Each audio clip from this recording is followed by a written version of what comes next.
dans 1 roi 17. 1 roi chapitre 17.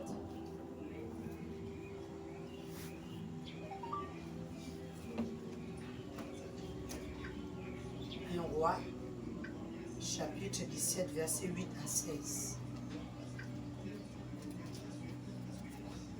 1 roi 17, 8 à 16, je vais lire.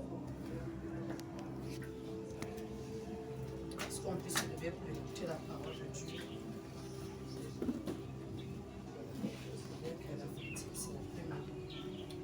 Vous êtes tous à la page 1 roi 17, 8 à 16. C'est ça? C'est Dieu, tu as la page? 1 roi, c'est dans le Nouveau Testament. Donc, je vais lire la parole de Dieu dans le livre de 1 roi, chapitre 17, à partir du verset 8 à 16. Je vais lire rapidement. La Bible déclare ce qui suit dans le livre de 1 roi, chapitre 17, à partir du verset 8 à 16. Alors la parole de l'Éternel lui fut adressée en ces mots. Lève-toi, va à Sarepta, qui appartient à Sidon, et demeure là. Voici, j'y ai ordonné à une femme veuve de te nourrir. Verset 10. Il se leva et il alla à Sarepta. Comme il arrivait à l'entrée de la ville, voici, il y avait là une femme veuve qui ramassait du bois. Il l'appela et dit, va me chercher, je te prie, un peu d'eau dans un vase afin que je boive. Verset 11. Et elle alla en chercher. Il l'appela de nouveau et dit, apporte-moi, je te prie, un morceau de pain dans ta main. Verset 12. Et elle répondit, l'Éternel ton Dieu est vivant. Je n'ai rien de cuit. Je n'ai qu'une poignée de farine dans un pot et un peu d'huile dans une cruche. Et voici, je ramasse 2 morceaux de bois, puis je rentrerai et je préparerai cela pour moi et mon fils. Nous mangerons, après quoi nous mourrons. Verset 13. Élie lui dit, ne crains point, rentre, fais comme tu as dit. Seulement, prépare-moi d'abord avec cela un petit gâteau et tu me l'apporteras. Tu en feras ensuite pour toi et pour ton fils. Verset 14. Car ainsi parle l'Éternel, le Dieu d'Israël. La farine qui est dans le pot ne manquera point, et l'huile qui est dans la cruche ne diminuera point, jusqu'au jour où l'Éternel fera tomber de la pluie sur la face du sol. Verset 15. Elle alla et elle fit selon la parole d'Élie.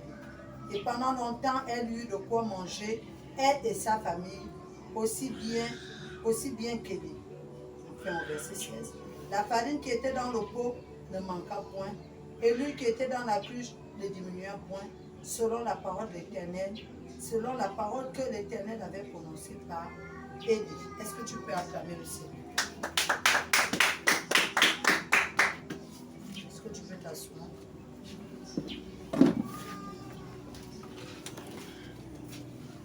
Amen. Qui a déjà entendu parler de cette histoire? Qui a déjà entendu parler de cette histoire? Amen. Donc, ce n'est pas une histoire inventée. C'est une histoire qui est écrite noir sur blanc. Alors, le message ce matin, le thème de ce soir, s'intitule « L'obéissance vaut mieux que le sacrifice ». L'obéissance à Dieu vaut mieux que le sacrifice. Amen. Amen. Tu peux donner des sacrifices à Dieu, mais il faut aussi être obéissant. Alléluia. Amen. Voilà pourquoi la Bible dit l'obéissance vaut mieux que le sacrifice. Imagine un peu quelqu'un qui donne beaucoup de sacrifices à Dieu, mais lorsqu'il sort de là, il prend un enfant de 2 ans, il s'en va sur la route du Cap pour aller couper le bout. Amen. Amen. Est-ce que ces offrandes vont monter? Ces offrandes ne vont jamais monter. Parce qu'en dépit du fait qu'il donne les offrandes, mais ce qu'il fait après ça, amen, c'est ce qui retarde l'accomplissement. Voilà pourquoi Dieu dit, l'obéissance vaut mieux que le sacrifice. Quand Dieu s'apprête à bénir son enfant, il a besoin que tu sois obéissant. Amen. Amen. Amen. Quand Dieu s'apprête à te bénir, il a besoin que tu sois obéissant. Regardez une histoire qui se passe entre Élie et une veuve. Amen. Une veuve qui est dans la famine totale, qui n'a plus rien à manger. Mais loin de Dieu arrive quand même pour dire à cette femme, fais-moi un gâteau. En français, nous on appelle ça ébou. Amen. Bibouboua. C'est ce qu'on dit enfant. Ou bien, moi c'est comme ça qu'on dit chez nous enfants. Chez nous les gens les bitans. C'est ce que vous aussi vous dites. Faites zombie bouboua quoi. Ça veut dire chercher des problèmes. Hein, papa Julien? Je n'ai pas à manger, mais tu viens quand même me dire, fais-moi un gâteau. Amen. Amen. Amen. Amen. Amen.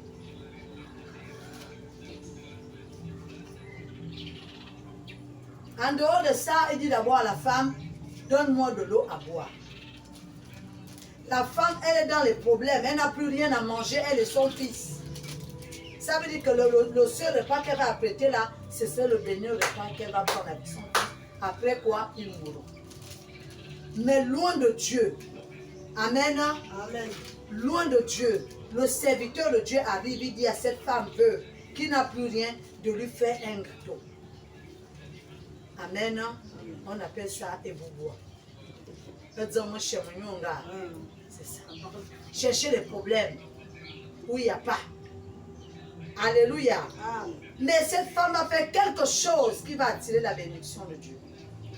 Cette femme n'a pas dit, mais toi tu es loin de Dieu. Pourquoi tu viens m'embêter dans ma position? Moi je n'ai plus rien à manger. Je n'ai plus rien. Il me reste juste un peu à manger. Après je mourrai. Tu me demandes quand même de t'offrir à manger. Moi je n'ai rien à te donner. Alléluia. Amen. Je n'ai rien à te donner. Elle n'a pas dit. Elle a pratiqué ce qu'on appelle l'obéissance. Même en temps de crise, il faut être obéissant. Même quand rien ne va, il faut être obéissant. Même lorsque tu regardes comme ça, tu dis non, je crois que ça là, non, c'est pas sûr que je verrai la journée de demain. Sois quand même obéissant. Cette femme a été obéissante. Malgré la famine qui battait de l'air dans sa maison. Loin de Dieu arrive, il dit, fais-moi un gâteau. Elle n'a pas cherché. Mais elle a quand même dit à Élie, le Seigneur est vivant. Dans ma maison, je n'ai rien. Amen. Amen. Il n'y a qu'un petit pot de farine et une cruche d'huile. Amen. Amen. C'est tout ce qui me reste. Et ça là aussi, je fais le dernier gâteau. Mon fils et moi, après ça, nous allons mourir. Mais loin de Dieu insiste. Il dit, fais-moi un gâteau, après tu feras pour toi. Amen. Amen. Est-ce que la femme avait tout de suite compris que Dieu avait déjà prévu la provision de moi dans sa maison? Elle n'avait pas encore compris. Elle a tout simplement obéi.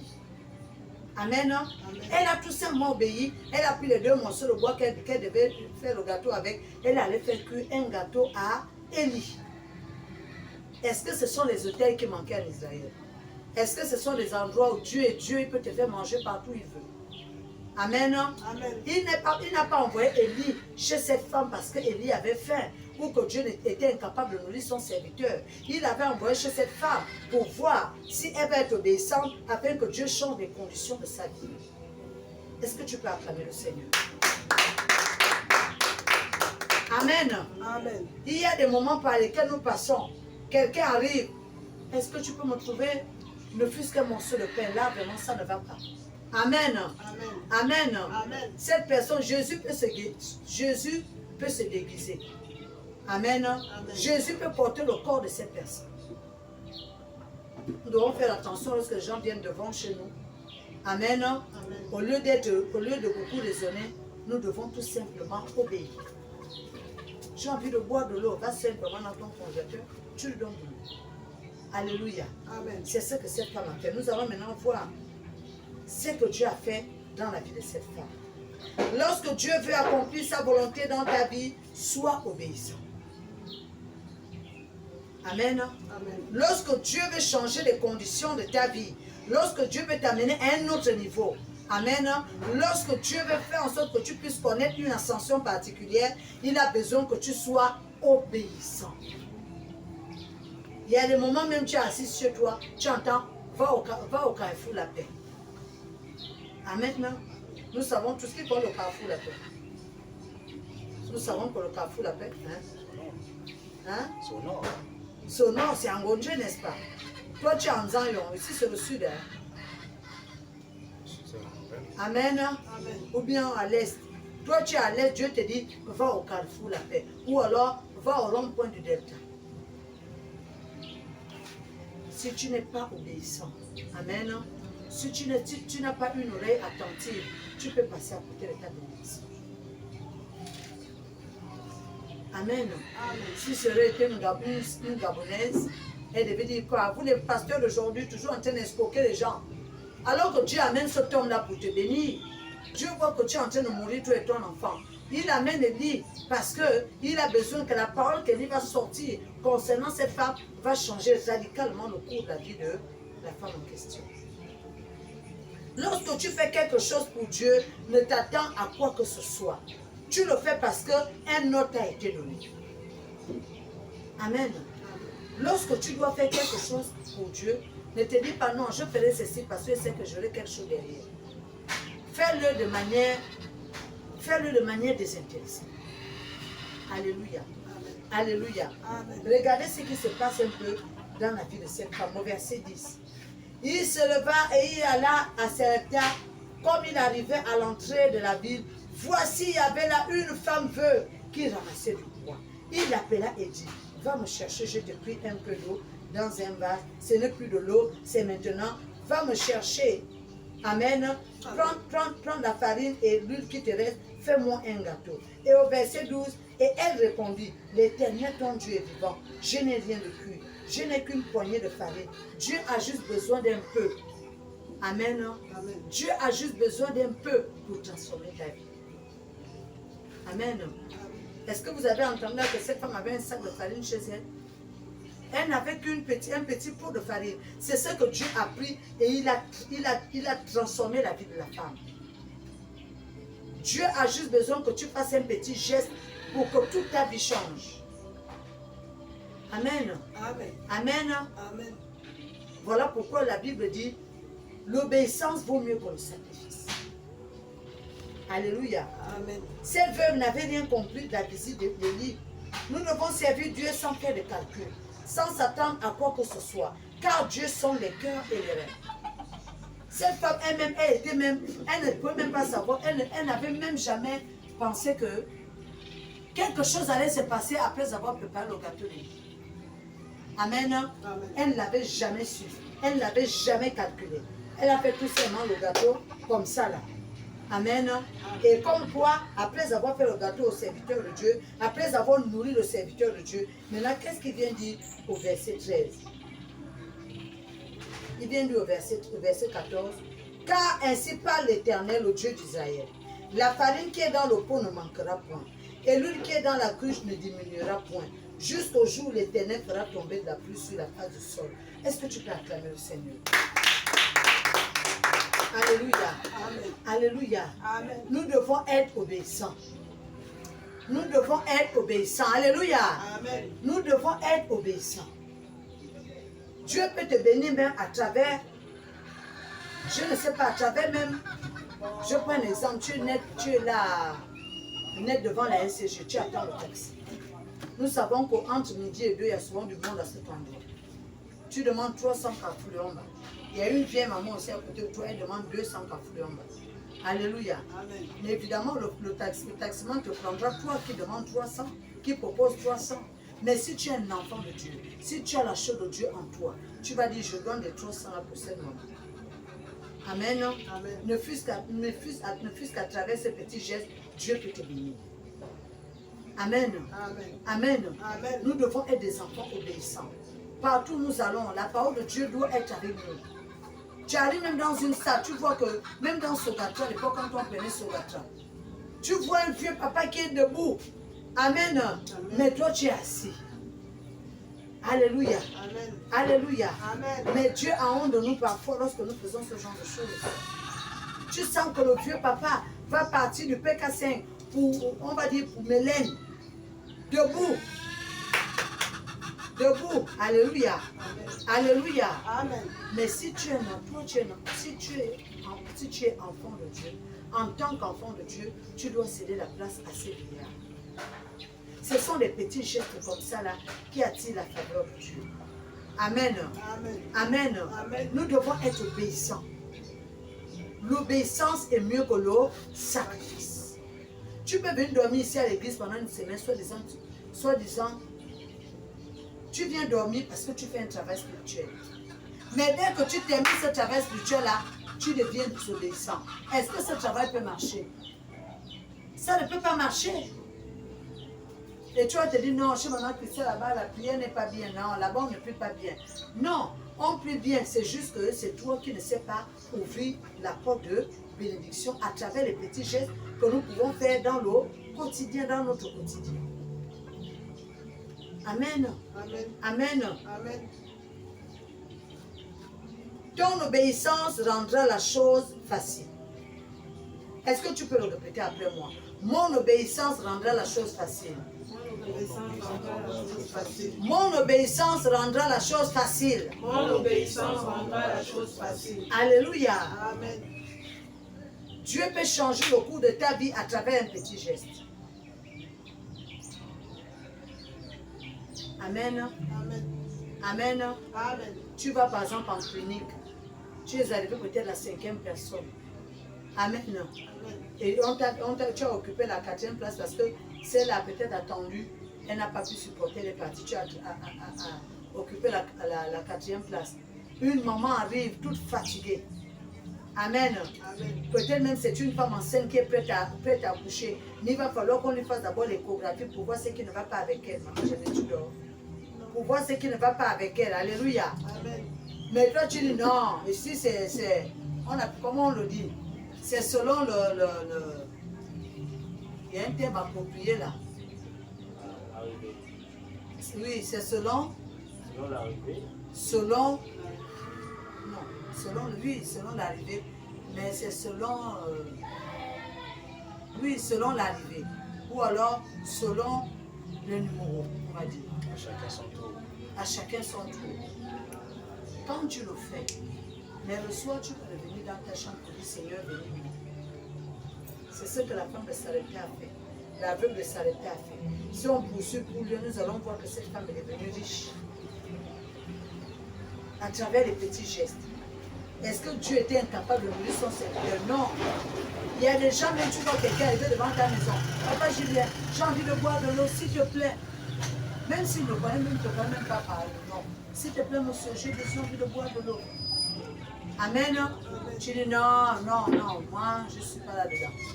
C'est comme ça que vous venez devant les gens, après tu vas te transformer ici en machin. Non, Jésus peut prendre n'importe quelle forme. Amen. Jésus-Christ peut prendre n'importe quelle forme. Moi-même, je l'ai expérimenté chez moi. Quand j'habitais de l'autre côté de la terrasse. J'étais dans la terrasse. On bavardait un peu avec les locataires, ils étaient aussi dans leur terrasse. Après, je vois une dame avec un enfant, un petit garçon de 4 ans. La dame arrive, elle me dit, maman, j'ai soif. Je dis, tu as soif? Je n'ai même pas résisté. Je suis allée à la maison, j'ai pris une bouteille d'eau glacée, j'ai mis dans un sachet. Je dis, tiens, tu peux boire, tu peux continuer à boire là où tu vas. Amen. Ce sont des petits gestes comme ça là, qui changent nos vies. Ce n'est pas forcément parce que tu es venu dormir à l'église pendant une semaine. C'est ce qu'on appelle le sacrifice. Mais Dieu te dit ce soir, l'obéissance vaut mieux que le sacrifice. Ça ne te sert à rien de venir dormir un mois à l'église, alors que tu ne peux pas partager ton pain avec celui qui a fait. Regardez une veuve qui n'a plus rien. Elle accepte quand même de faire un gâteau à l'église. Et après avoir fait le gâteau, regardez la bénédiction que Dieu introduit dans sa maison. Amen. Nous devons être des enfants obéissants. Lorsque Dieu nous dit quelque chose, Dieu est un bon éducateur. Dieu nous éduque même dans la Bible. Amen. Dans les 10 commandements de Dieu, nous retrouvons tout genre, toutes choses. Amen. C'est même la meilleure éducation que Dieu nous inculque. Alléluia. Alléluia. Amen. Arrêtons de faire comme si on est là dans le sacrifice. On est là, vraiment, Seigneur. Tu arrives à l'église. Oh Seigneur, me voici encore devant toi. Amen. Amen. Alors que quand tu vas arriver là à la route, là, tu vas trouver une vieille maman qui devant monsieur 200. Amen. 200 ronds-points. Tu vas dire à maman, moi je suis partie, au revoir. Au lieu de donner à maman ta place, si tu dois à cette maman ta place, Dieu va permettre à ce qu'un autre taxi arrive et qui te plaît. Voici les petites clés. Amen. Voici les petites clés où nous devons ouvrir pour avoir la bénédiction de Dieu. Ce n'est pas forcément parce que tu es venu faire une semaine à l'église en dormant au sol. Non. Ce sont des petits gestes. Amen. Ce sont des petits gestes qui attirent la faveur de Dieu. Voilà pourquoi il dit l'obéissance vaut mieux que le sacrifice. Alléluia. Dieu pouvait envoyer son serviteur partout. Même pourquoi l'envoyer chez cette femme. Il y a même des gens que nous hébergeons dans des maisons. Amen. La Bible dit que si tu héberges des gens dans ta maison, tu ne sais pas, parmi ces personnes-là, peut-être qu'il y a un ange au milieu. Donc, nous devons aussi cultiver l'hospitalité. Amen. Amen. Même si tu n'as pas de chambre, la personne peut se contenter à dormir au salon. Tu donnes juste un matelas. Estimé est là. Moi, quand nous étions de l'autre côté, moi, j'étais là. Quand nous étions de l'autre côté, je gardais combien de personnes à la maison. Amen. Amen. Amen. Beaucoup de personnes. C'est parce que quand quelqu'un arrive là, notamment en Christelle, je ne sais pas, on m'a mis à la porte. On m'a mis à la porte. J'ai dit, ah, moi, je n'ai plus de chambre. Le salon est là, tu peux prendre un matelas, tu dors là. Voici un ventilateur là, tout ce que je peux faire. Amen. Amen. Si cette personne était dehors et que la pluie la trouvait dehors là-bas, Dieu va te demander les comptes parce que cette personne est venue devant ta porte. Tu as dit non, je ne peux pas. Et si cette personne se fait braquer dehors ou alors se fait violer, amen, sa mort va être sur toi. Nous devons être hospitaliers. Nous devons être obéissants. Nous devons écouter Dieu à la lettre. Dieu dans les petites choses. Il y a des femmes même pas de faire même 2 semaines à l'église. Quand elle arrive chez elle, elle commence à insulter les enfants. Amen. Regarde-moi sa tête. Rigolo, vaut rien. Oh, tu fais un enfant, 9 mois de grossesse, et tu lui traites de vaut rien. Il va devenir vaut rien. Amen. Amen. Mais le vaut rien en question, quand tu seras vieille, quand tu auras besoin de médicaments, ce vaut rien ne pourra pas cacher les médicaments parce que toi-même tu as dit qu'il était vaut rien. Il va commencer à dévaliser la maison, il va commencer à voler. Parce que la parole maternelle ou paternelle a un impact. Amen. Amen. A un impact sur l'enfant. Nous devons arrêter de dire certaines choses. Alléluia. Amen. Alléluia. Amen. Que celui qui a des oreilles entende ce que l'Esprit dit à l'Église. Est-ce que tu peux acclamer le Seigneur? Estimée adoration.